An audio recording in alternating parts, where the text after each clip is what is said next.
Good morning.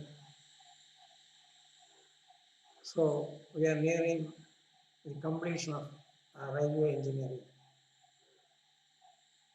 by looking into the various components of a railway system. The rolling stock, the permanent way,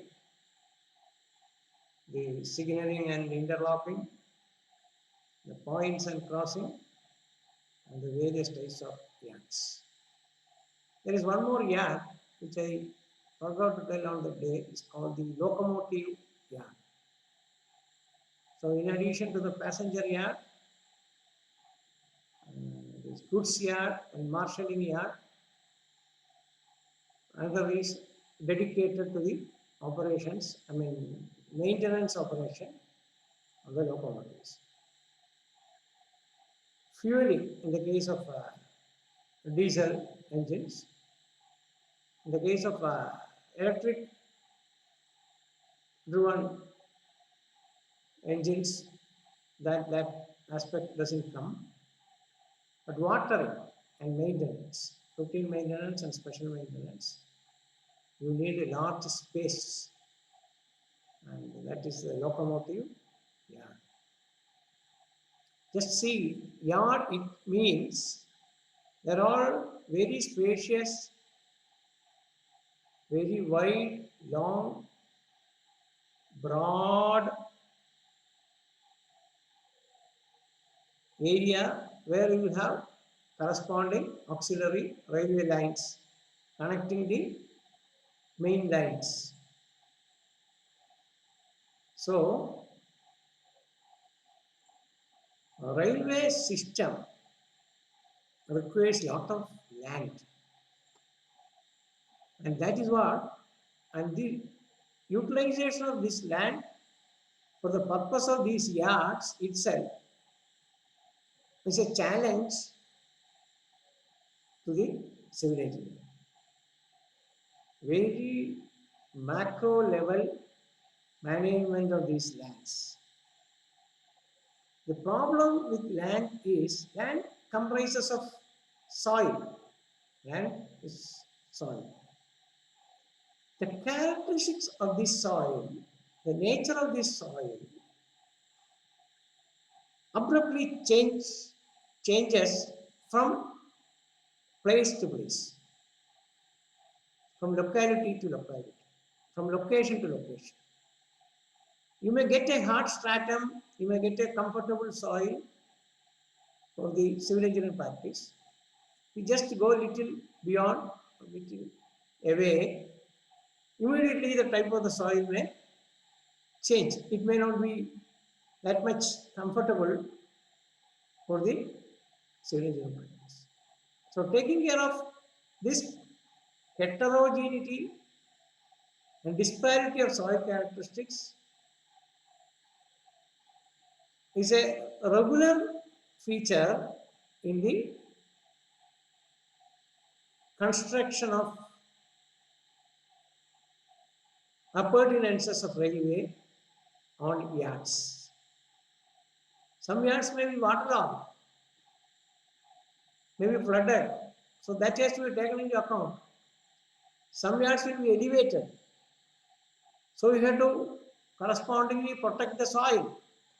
Similarly, in the case of railway line also, in the railway line also, some will be at an elevated portion by which you have the ballast elevated. At that time, you may require to take care of the underneath soil and the ballast, you may require gravity walls.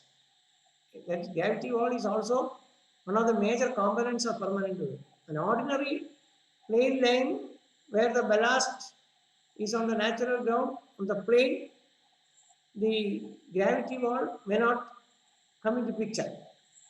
But when it is an elevated thing where you have an embankment to retain lot of soil, you may have to provide on the sides or the base of the permanent way the gravity walls. Gravity walls are nothing but retaining walls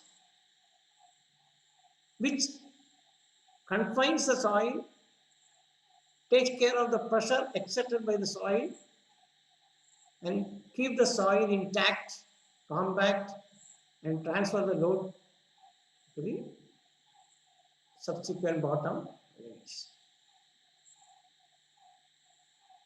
And the length of the railway, you see, the length of the railway lakhs of kilometers.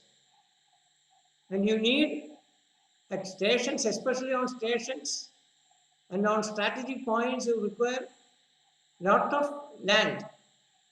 So as we have seen in the case of highway, here also you may have to acquire land for the development.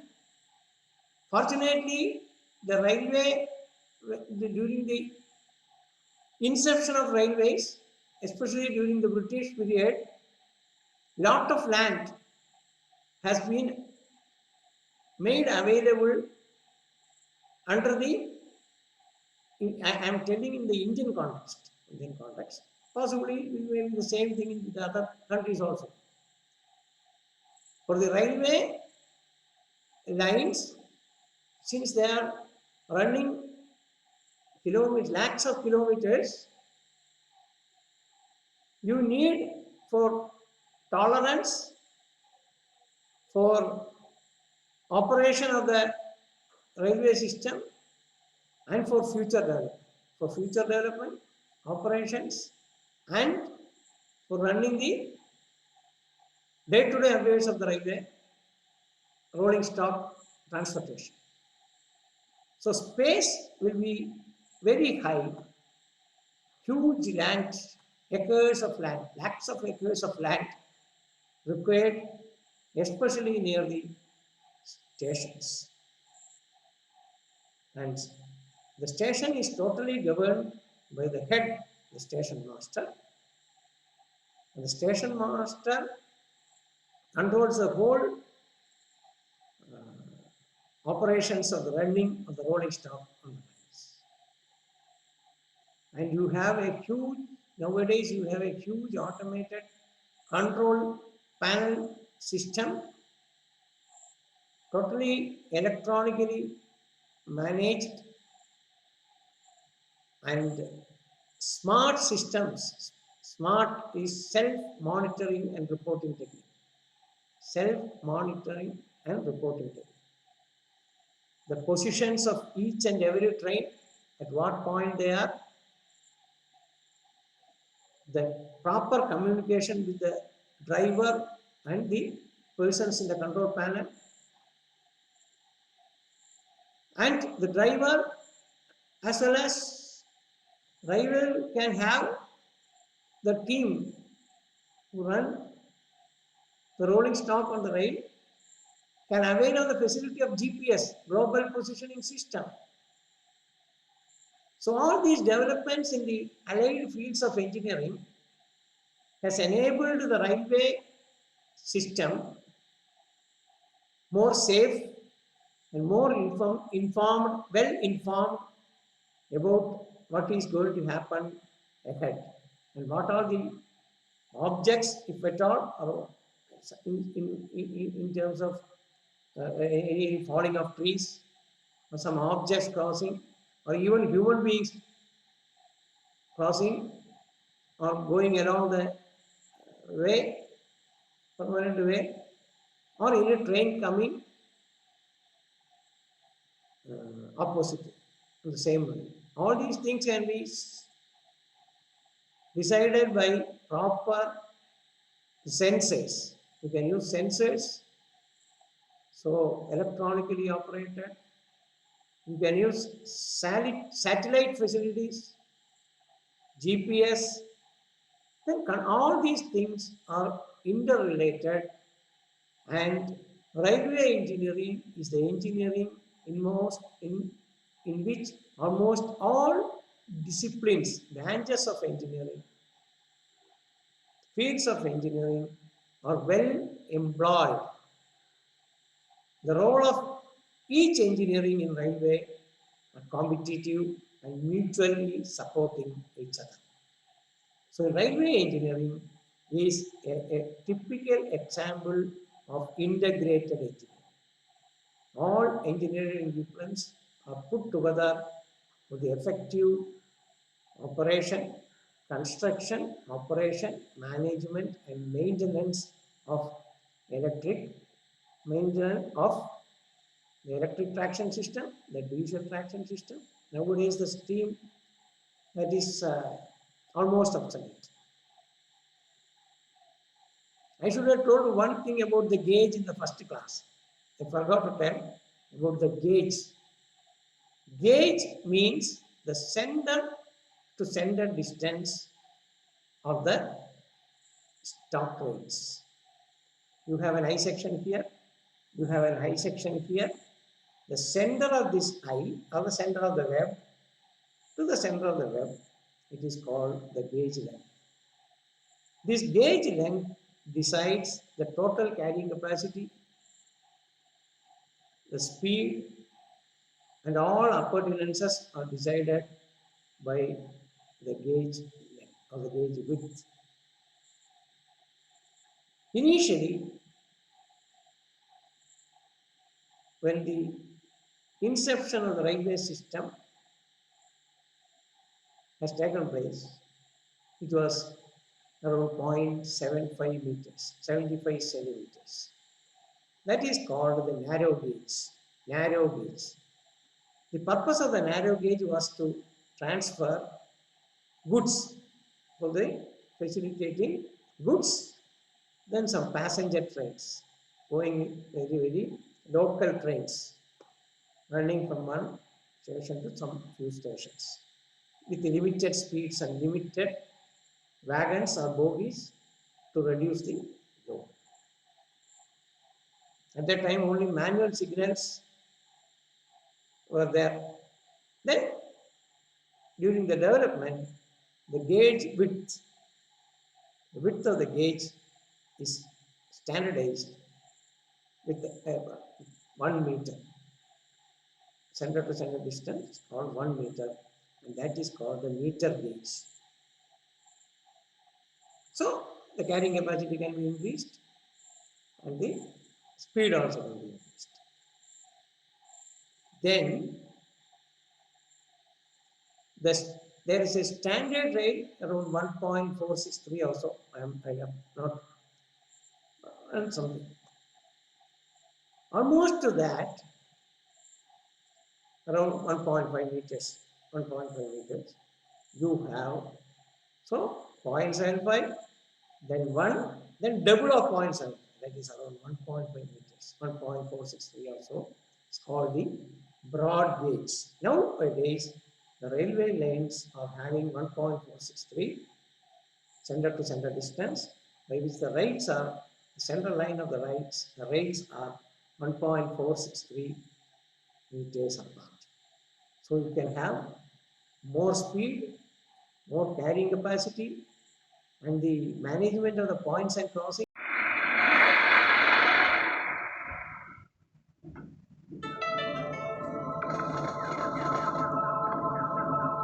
Switches and crossings play an essential role in connecting the rail network. We use them to guide trains from one track to another and to enable lines to cross paths. Put simply, they're the junctions that allow us to create a multi-line, multi-routed rail network. At Network Rail, we own over 20,000 switch and crossing units. They come in many different shapes and sizes, and all are made to measure for a specific location. To understand how switches and crossings work, we've first got to look at a wheel-rail interaction. Train wheels move along the rails guided only by the pound-coin-sized area of wheel that sits on the railhead. The wheel rim, or flange, doesn't normally touch the rail. Flanges are only a last resort to prevent the wheels becoming derailed. A switch can guide a wheel in one of two directions. A crossing creates a gap in the rail for the flange to pass through. This is a switch, also known as a point. It's the moving part of the switch and crossing layout, and is made up of two long blades which can move across to guide the train one way or another. This is the switch rail, and this is called the toe. This is called the stop rail. It's a non-moving part of the switch. The two switch blades are fixed to each other by a stretcher bar to ensure that when one is against its stop rail, the other is fully clear and will provide room for the wheel flange to pass through cleanly. This is a crossing. It's the non-moving part of the switch and crossing layout that allows the train to pass in either direction once the switch has been set. This is the nose of the crossing. Either side of the crossing area, wing and check rails are provided to assist the guidance of the wheel set through the crossing. Crossings can be either fabricated, made up of two machine rails joined together, or they can be cast as a single unit. Modern crossings are now cast from manganese steel, which is an advanced alloy that gets harder with use. This is an important property, as the nose of the crossing can take high impact loads as train wheels pass through. My name's Oswald, and I'm a graduate engineer working for Network Rail. I'm here today to teach you about switches and crossings. The most simple form of SEC is the turnout. This is a left-hand turnout. As you can see, it diverges from the main route in a leftward direction. This is how it works. In normal mode, the left-hand wheel rolls along the switch rail, and there's flange by clearance for the right wheel to continue along the stop rail. The inside surface of the right flange is kept on course by the jack rail. This restrains the wheel set and ensures it is directed along the correct route. Meanwhile, the left wheel transfers contact between the different parts of the crossing. That's where there's a high impact load. In reverse, the right wheel rolls over the switch rail and follows its geometry. The inside surface of the left flange is guided by the check, forcing it to follow the stop rail on the new route. And the right-hand wheel makes a crossing, again impacting a load on the crossing nose. There are many different types of switch and crossing on the network. They include turnouts, diamonds, crossovers, and slip diamonds. The type we use is determined by a number of factors, including the number of lines involved, frequency of use, and running line speed. Trains travelling at high speeds need long switches and crossings. At low speeds, such as at stations, trains can make tighter turns. Train movements across the network are set and controlled by signallers, who use switches to set routes for trains. Switches can be propelled by various devices. One of the simplest forms is a ground frame setup, a series of rods and cams attached to levers and signal boxes. These are now largely being replaced by remotely operated hydraulic and electromechanical devices. Seen by rail sides all across the country. This is an HW2000 voice machine. This is electromechanical. What we have here is your drive motor. To check the motor has done its job, over here we have an interlocking and detection system. Detection tells us when the points have completed their travel and locked. Locking holds the points in this state, so they cannot be physically moved, so when a train runs over the top, it remains in position. Facing point locks are one of the most important safety features on the SSE layout. They ensure that the points cannot be moved when set. This is important because failure to lock switches could cause a derailment. As engineers, we face an ongoing challenge to maintain and improve our switch and crossing assets.